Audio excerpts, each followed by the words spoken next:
there is a darker side to an EMP attack that not a lot of people discuss.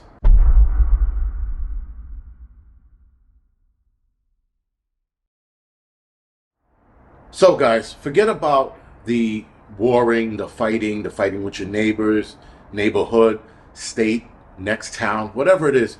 Forget about all of that. Forget about getting geared up, putting your tactical vest on, your firearms, making sure they're ready to rock and roll, talking all this nonsense, how you're going to take out this person, you're going to do this. That is, in my opinion, the lighter side of an EMP because I think a lot of us men, in some capacity, want to fight. Though fighting in that situation is not good. But a lot of people talk about like what to do and how to do or how to react in that situation when it comes to like getting geared up and getting into a potential gunfight. The darker side of an EMP attack is where people don't talk about, and that is watching somebody else pass away. Because unfortunately, guys, when an EMP goes off, or if an EMP goes off, there are going to be a lot of people dying slowly. Very slow, horrific ways of passing away because of medications. There won't be medications out there for them to take, and even if they ransack a drugstore, there are so many medications out there that are not going to be restocked or be made or sent to this pharmacy because everything's going to be back to square one. So in this day and age, we have way more diseases than we did, let's say, the 1800s. Because of all of the nonsense that we're dealing with, whether that's technology, food, shit in the air, you name it, and just stressors in life, we have more sick people than we ever did back in the 1800s. Also, we have way more people in this country than we did back in the 1800s. Let me just clarify that. But watching somebody pass away is the bigger issue because you're going to essentially, guys, look at somebody who needs medication and you don't know how to get it to them. You don't know where to get it from. Now, could some of the military bases start operation as soon as an EMP goes off and then they're getting some medications in? Possibly. But if you're in the middle of like West Bumblefuck somewhere and you don't know what's going on outside of your town or your area, you're not going to know where to get these meds.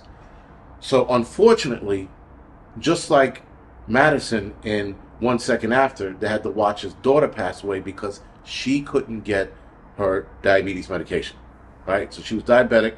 There was no medication for her to get, and he was not that he was putting it off, but he was essentially watching her die a very, very slow death, right? And I think in book 2, military comes in, and just out of curiosity, he's asking them, do you guys have any insulin? And the guy goes, yeah, we got plenty of it. And like the light bulb went off in his head, just like, fuck, if you guys were here a few months earlier, my daughter could have been saved. Now, I don't think he said that to them. I think he was thinking that. But that is the kind of thinking you're going to have to take on.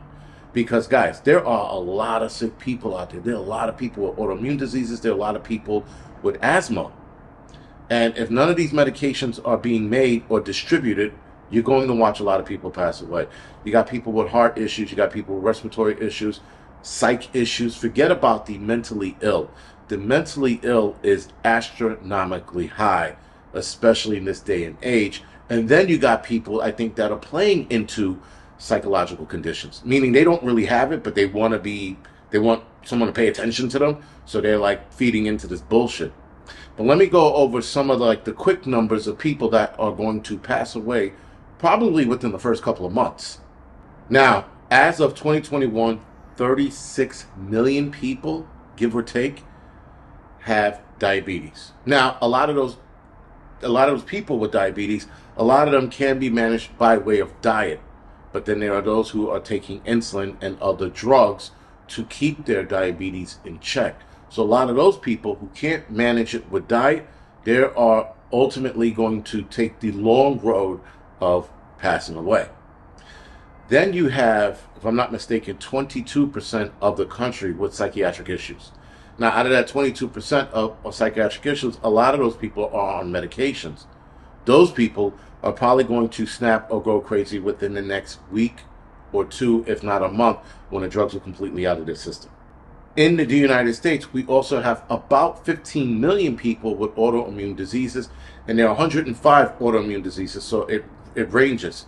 Now, I don't know any autoimmune diseases that can be corrected by way of diet, though there is research stating, that if you fast, you can cure a lot of autoimmune diseases. Not all of them, but a lot of them. So maybe that's the time you take to cure a lot of these problems by fasting. There are 1.2 million people with various cancers throughout the United States. On average, about 500,000 of them die a year. That 1.2, guys, there's certain cancers that, again, they're just being monitored because they're not growing, they're stagnant, whatever it is. And there's others that need medications to either help them with the pain or help them with their cancers. Now, with a lot of cancers, you can fight it by way of fasting. There's a lot of research in regards to that coming out now, stating there's a lot of things you can do with fasting because of the stem cells that are produced after 72 hours of fasting. We're going to get into that in my Angryprepper Fitness next week. But my point, guys, is that there are a lot of diseases that can be fixed by way of fasting. And in an EMP attack, power outage attack that's prolonged like that, you're going to be fasting a lot. So sea salt, Baja salt is definitely going to help you fast a lot of those days. You can definitely, guys, do some serious curing of the body during a situation like that. But for those that are too far gone or need certain medications to help them through the pain because they are suffering chronically and they can't reverse a lot of those problems, you're going to watch a lot of those people pass away. And guys, this is the bigger part of the EMP, is watching a family member, a loved one, a friend, go slowly. Now, never mind the infections that are going to develop during this power outage, during this time, but this, guys, that's going to add to more people passing away. It is why they said within the first year, anywhere between 80 to 90% of the population is going to dwindle away or pass away because of all of these things. Not to mention starvation and then the violence that follows from people fighting and taking people's shit or whatever it is. Then you have those people, right? And those, starvation is a slow death, but if you fast and you do it right, you can fast for a long time. And yes, you're going to lose a lot of weight, but you can also fast long enough where you can find food and your body can adapt to it. Again, don't trust me, don't believe me. Look up fasting and look up the longest fast. Well, some guy that said he did it for 42 days. I think there was one longer than that. I want to say 58, but I could be wrong. But I know I just heard a guy say he did it for 42 days and he never felt better. Plus, guys, any kind of food you're eating in the apocalypse like that is probably going to be way more natural than the shit we're eating now. So that, again, that's another discussion for another day. But just know, guys, that an EMP goes off, you are going to watch a lot of people you know and love who are sick pass away. If they're not, great. You're going to make it through the situation. But if they're not, and they got something where they need to be dependent on a pharmaceutical drug, that's going to be a long, hard road to go down. Other than that, guys, this is the Angry Prepper. Thank you for watching.